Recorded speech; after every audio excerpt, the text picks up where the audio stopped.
Ouais Yomina, comment ça va? Moi ça va très bien et aujourd'hui on se retrouve pour une vidéo assez spéciale vu qu'on ne va pas parler de culture japonaise mais de creepypasta. Alors pour ceux qui ne savent pas ce que c'est une creepypasta, c'est tout simplement une légende d'internet. C'est des personnes, des internautes qui ont créé des histoires, souvent tirées d'histoires vraies et toutefois complètement montées de toutes pièces et ces histoires sont vraiment effrayantes. C'est pour ça que aujourd'hui je vais vous en parler de trois particulièrement et passer sur des jeux vidéo. Et on commence tout de suite par la première qui est tout simplement le syndrome de Laventille. Je pense que tout le monde connaît Pokémon et dans cette creepypasta on va parler plus particulièrement de la version rouge et verte. Alors je sais très bien que la verte n'est jamais sortie en Europe, elle est sortie seulement au Japon. Mais justement à ce moment-là, dans le jeu rouge et vert, il y avait une musique bien étrange dans la ville de Laventille. Alors cette musique était assez glauque, assez sinistre, et on raconte que si on l'écoute dans les oreilles à fond avec des écouteurs pendant un long moment, on peut complètement devenir fou et se suicider. C'est pour ça, et on raconte en fait que cette musique aurait entraîné le suicide de pas moins de 200 enfants japonais. Alors comment ça se fait? C'est tout simplement en fait, apparemment la musique aurait fait des ondes, je ne sais plus trop comment s'appellent les ondes par contre, mais qui auraient limite obligé les enfants à se suicider ou à se faire du mal.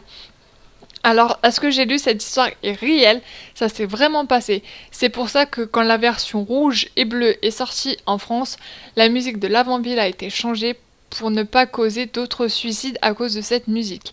Mais par contre, vous pouvez la retrouver sur internet, un petit extrait. Donc franchement, moi qui l'ai écoutée, elle est vraiment étrange, très sinistre. On passe tout de suite à la deuxième histoire qui est Ben Ronin. Alors, dans cette creepypasta, on va parler d'une cartouche maudite du jeu de The Legend of Zelda Majora's Mask. Alors, on raconte que sur cette cartouche, il y aura une sauvegarde du nom de Ben. Les joueurs qui joueront à cette cartouche joueront normalement jusqu'à un moment où il faudra supprimer cette sauvegarde par manque de place, et là, tout part en vrille. Parce que tout simplement, pendant toute votre partie après ça, vous allez avoir des bugs. Donc ce qui veut dire, c'est que votre personnage, votre Link, va être déplacé à un endroit de l'histoire du jeu qui ne devrait pas être, des choses qui ne devraient pas se passer. Et aussi, les PNJ ne vous appelleront plus, à moins par des pointillés, ou alors vous appelleront carrément Ben. Mais c'est pas fini, parce qu'en plus de ça, il y aurait derrière vous en fait une statue de Link qui vous suivrait tout le temps. Elle ne vous lâcherait pas. Dès que vous avancez, elle avance avec vous. Et franchement, ça me fait bien flipper. Mais c'est pas fini. C'est qu'en fait, on raconte que ce fameux Ben voudrait vous aider en fait à terminer le jeu. Donc il vous passerait toutes les astuces pour terminer le jeu à 100%. Mais malheureusement, si vous finissez le jeu, les gens qui ont joué racontent que Ben sortirait de sa cartouche et viendra monter tous vos appareils électroniques en fait, tous vos PC, tous vos téléphones et tirer des choses vraiment impensables. Donc du coup, vous deviendrez complètement fou et malheureusement, vous mourrez. Alors, franchement, on ne sait pas si c'est une histoire vraie ou non, mais franchement, la manière dont ça a été écrit, ça nous fait vraiment penser que c'est une histoire vraie. Et ça fait franchement flipper. Alors pour ceux qui aimeraient savoir vraiment avec plus d'explications et mieux expliquer que moi cette creepypasta, je vous invite tout simplement à aller sur YouTube et taper Ben Ronin et vous allez voir, il y a des personnes qui vont vous raconter complètement cette histoire, et en plus de ça qui vont vous montrer du gameplay du jeu. Franchement, cette histoire m'a beaucoup effrayée. Je trouve ça franchement fascinant. Si c'est vraiment une histoire montée de toutes pièces, que les gens aient une imagination comme ça, franchement, super bien cette creepypasta. Et on passe enfin à la dernière histoire de creepypasta qui est tout simplement Herobrine. Je pense que tout le monde connaît Minecraft, au moins entendu parler ou même joué.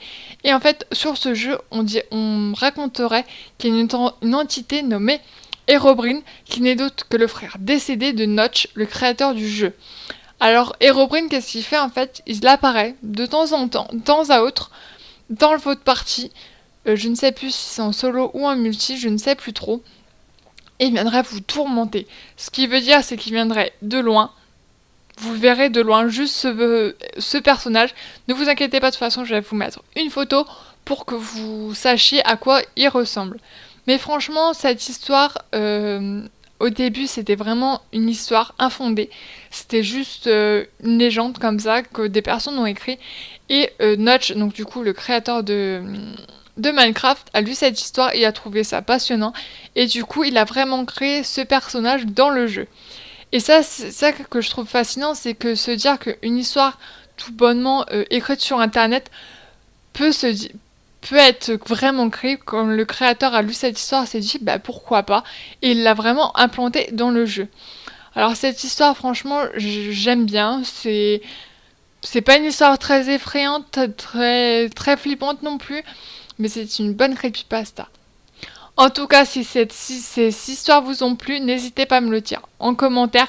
Et si vous en voulez d'autres, parce qu'il y a plein d'autres creepypasta, mais sur d'autres genres, donc des tueurs en série, ou par exemple des creepypasta qui ont été adaptés cette fois-ci en jeu vidéo, dites-le moi en commentaire et je n'hésiterai pas à vous en faire une autre vidéo là-dessus. En tout cas, si la vidéo vous a plu, n'hésitez pas à lâcher un petit like. Et en tout cas, c'était tout pour moi et je vous dis à bientôt. Allez, ciao!